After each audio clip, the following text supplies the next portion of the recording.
Très chers amis amateurs de thé francophone, bonjour, bienvenue chez moi, Stéphane Herler, le fondateur du blog Tea Masters et de la boutique tea-masters.com, celle où vous trouvez les meilleurs de thé de Taïwan. Et aujourd'hui, nous allons faire une leçon qui m'a été inspirée par d'ailleurs un de mes plus fidèles étudiants, parce que je me suis dit, comment est-ce qu'on peut améliorer sa technique de Gong Fu Cha, après avoir reçu une question de sa part. Alors, nous allons voir on va faire une check-up, on va faire une liste pour voir tout ce qui importe dans la préparation du thé. Et on va voir que c'est une liste assez longue. Et selon ce que en fait, elle va être, cette liste est tellement longue que chacun va avoir des points où il est bon et où il est moins bon. Et parfois, peut-être, il y a même des points où on ne savait même pas que c'était important. En anglais, on dit the known unknown and the unknown unknown. C'est-à-dire, il y a les choses que je sais, il y a les choses que je sais que je ne sais pas, mais il y a aussi les choses que je ne sais pas que je ne sais pas. Et c'est là souvent où on fait le plus d'erreurs et où il est important de devenir conscient que ces choses-là existent et qu'elles ont un impact sur le thé pour pouvoir bien s'améliorer. Donc aujourd'hui, je vais faire vraiment un checklist le plus détaillé possible sur tout ce qui va impacter la qualité de notre infusion. Et à vous de voir, chacun d'entre vous, est-ce que c'est quelque chose où je suis bon? Est-ce que je le connais et je sais que je ne suis pas bon?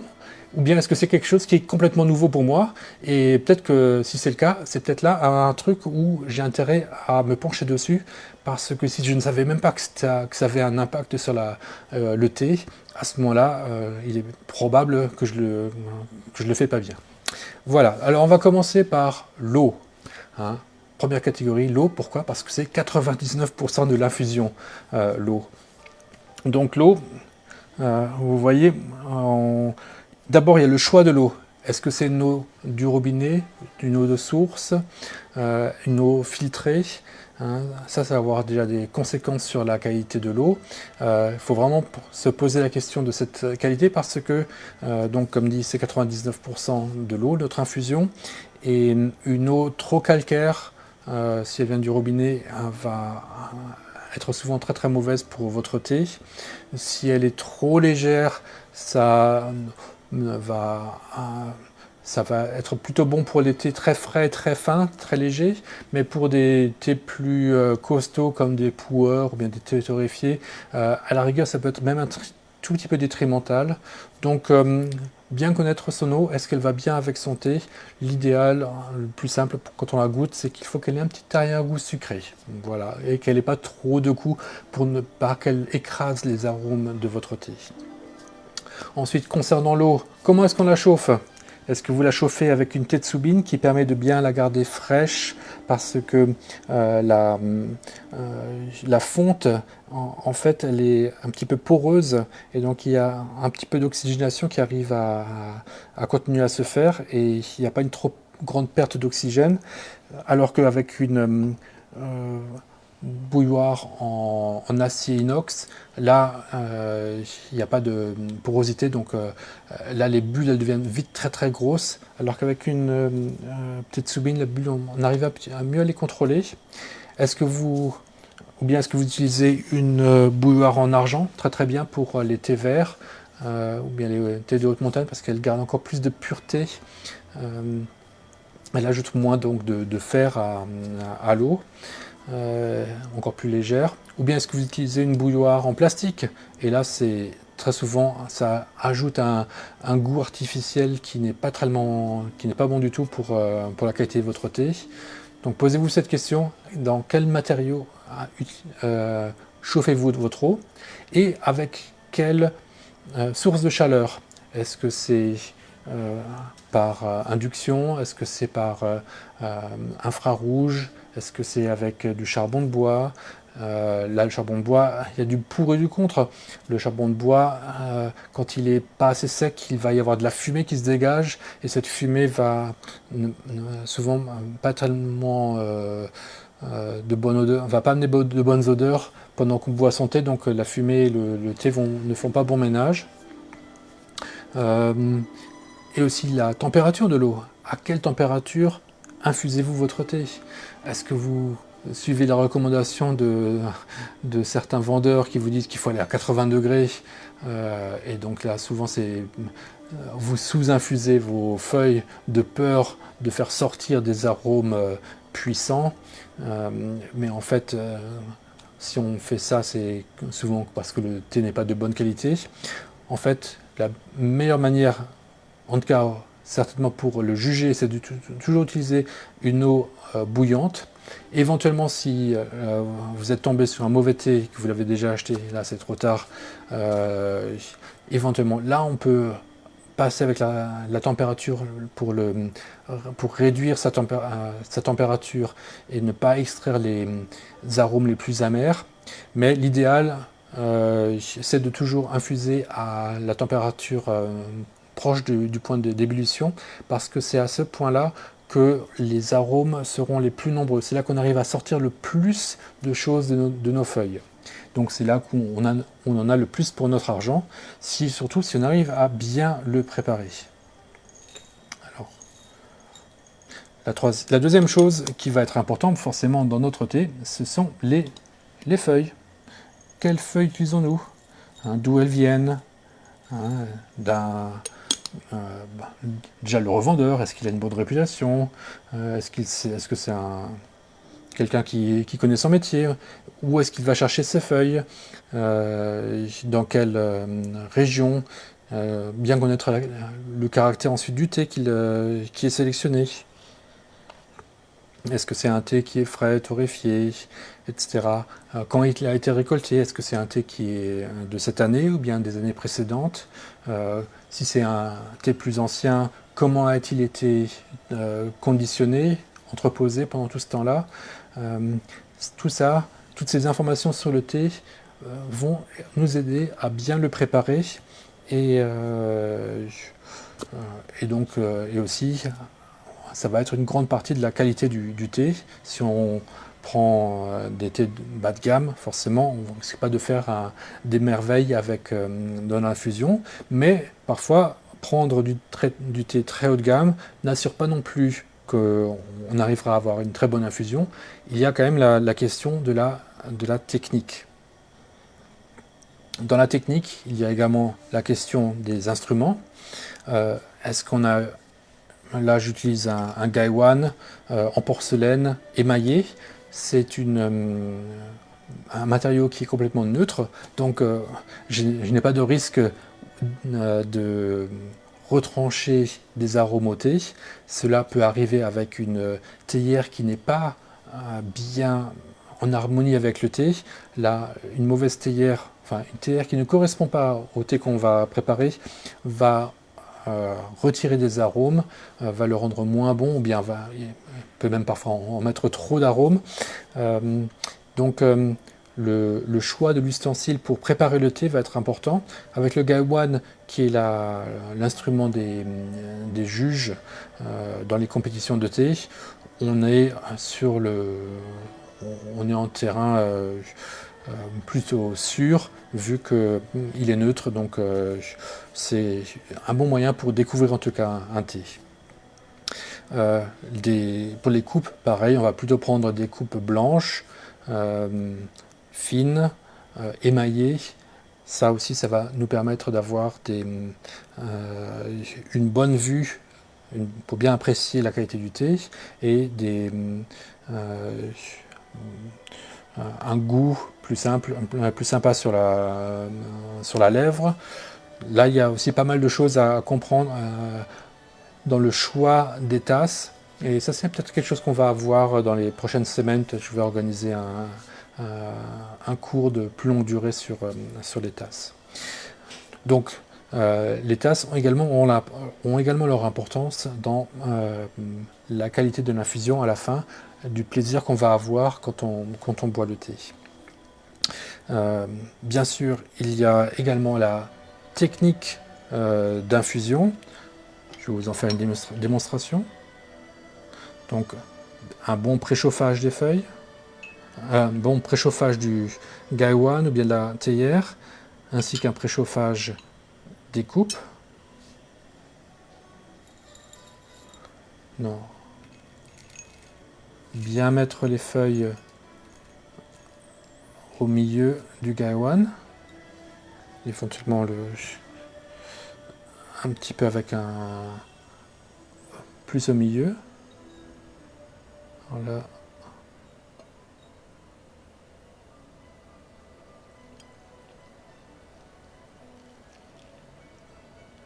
Là, je fais le Tieguanyin Danshi du printemps de l'an dernier, qui est torréfié, mais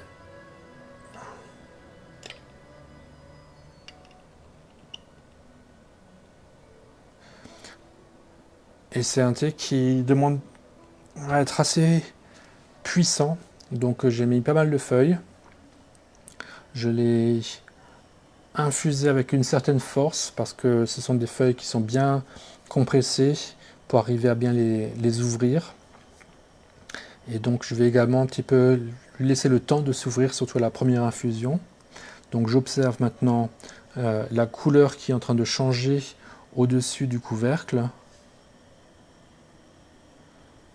Dès que je pense que ça commence à être bientôt prêt, je vais vider mes coupes.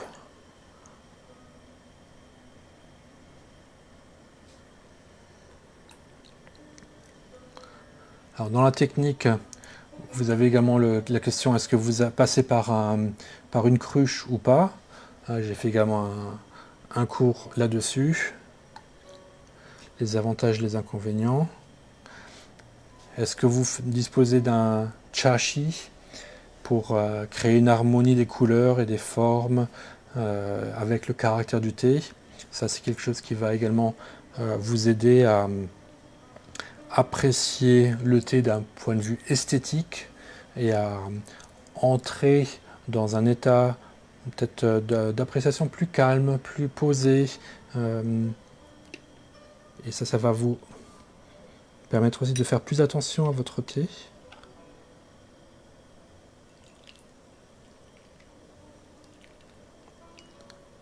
Voilà.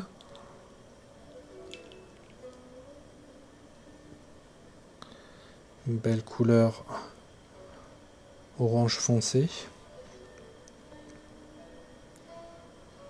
Donc vous avez vu également ma manière de verser sans cruche. Je suis passé d'une coupe à l'autre en faisant des allers-retours au lieu de verser de remplir l'une coupe après l'autre. Dans ce cas-là, j'aurais eu la première coupe plus légère que la dernière.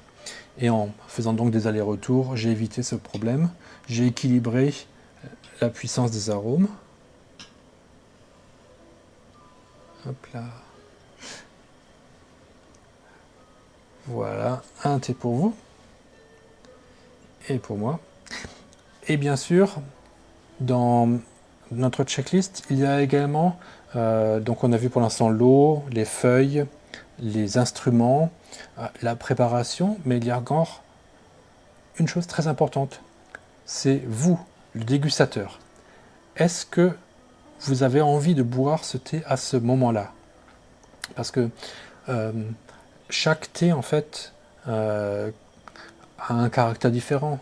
Et on passe dans une journée, dans une année, entre des périodes différentes. Parfois notre corps il est un peu plus froid, parfois il est plus chaud, donc ça demande des thés différents. Parfois on a envie d'être réveillé le matin et le soir on a envie d'être calmé. En été on a envie d'être rafraîchi, en hiver on a envie d'être réchauffé. Parfois, on a envie de fêter quelque chose avec beaucoup d'excitation, et parfois, on est peut-être un peu triste et on a juste envie de retrouver le sourire. Parfois, on a envie de se concentrer quand on lit un livre. Parfois, on est en train de déguster un repas et on a envie de l'accompagner avec du thé.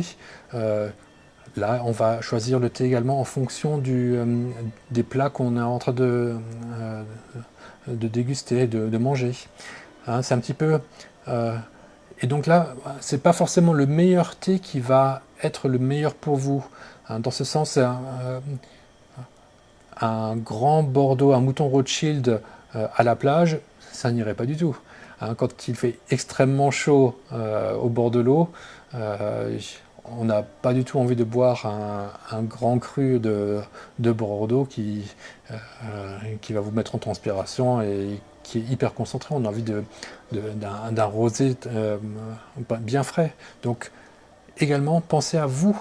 Hein, quel est le thé que vous avez besoin au moment où vous allez le préparer. Ne pensez pas au dernier Instagram que vous avez vu, quelqu'un qui a bu tel ou tel thé et ça vous donne envie de boire le même, hein, un peu comme l'influence des réclames. Non, non, pensez vraiment à l'instant présent, quel est le thé qui me ferait le plus de bien et essayez d'aller plutôt dans cette direction-là pour choisir votre thé. Donc le choix du thé est également capital dans la réussite du thé. Si on a vraiment envie de préparer, de boire tel ou tel thé, parce qu'on sait que tel thé, par exemple aujourd'hui, je viens de sélectionner mes oolong d'Alishan, qui sont des thés très frais, mais il fait froid aujourd'hui, il fait gris, il pleut même à Taipei, et un oolong de haute altitude, avec son côté rafraîchissant, on n'arrive pas tellement à sentir ces arômes fins quand il fait gris et pluvieux. Par contre, j'avais envie d'un oolong torréfié, et celui-ci, aujourd'hui, il m'apporte ce bon mélange d'odeurs printanières avec une chaleur de la torréfaction où il y a un bon équilibre entre les deux. Parce qu'il ne fait pas non plus aussi froid qu'en hiver, où j'aurais pris un thé encore plus torréfié. Non, non, celui-là, il a le côté...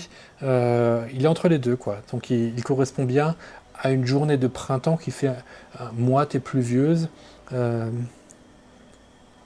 mais où il ne fait pas froid. Par contre, où il fait pluvieux, voilà. Donc, cette checklist nous montre qu'il y a vraiment beaucoup d'éléments qui vont entrer en compte pour bien réussir votre gonfucha. Parfois des choses un peu, j'espère, qui seront nouvelles pour vous. Et plus il y a de choses nouvelles, plus il y a des choses que vous pouvez améliorer. Mais donc, ça va changer d'une personne à l'autre. Hein. Donc, essayez, dans cette checklist que je vous ai donnée, de repérer les choses auxquelles vous ne faisiez pas attention auparavant. Par exemple, ne pas parler pendant qu'on verse l'eau sur les feuilles, afin de vraiment bien réussir cette opération qui est vraiment l'opération la plus critique dans l'infusion. C'est comment on verse l'eau sur les feuilles et on a envie qu'il se crée cette alchimie, aussi un mariage, une harmonie. C'est pour ça que vous me verrez plutôt verser avec une certaine douceur l'eau sur les feuilles. Je ne vais pas... Même quand je les fais danser, comme je leur donne de la force, je ne le fais pas de manière brute. On essaie toujours de garder une certaine douceur, parce que ça, c'est une chose qu'on peut également observer, c'est que la vie est un miroir. Hein. Tout ce qu'on donne, on le reçoit. Et donc pareil avec le thé. Plus vous donnez de la douceur dans vos gestes, dans votre attention au thé, plus vous en recevrez par la suite. Voilà, un excellent mot pour terminer. Merci pour votre intérêt et on se reverra la semaine prochaine. On fera un petit comparatif des différents oolong d'Alishan que j'ai sélectionnés, qui continuent d'apparaître dans ma sélection.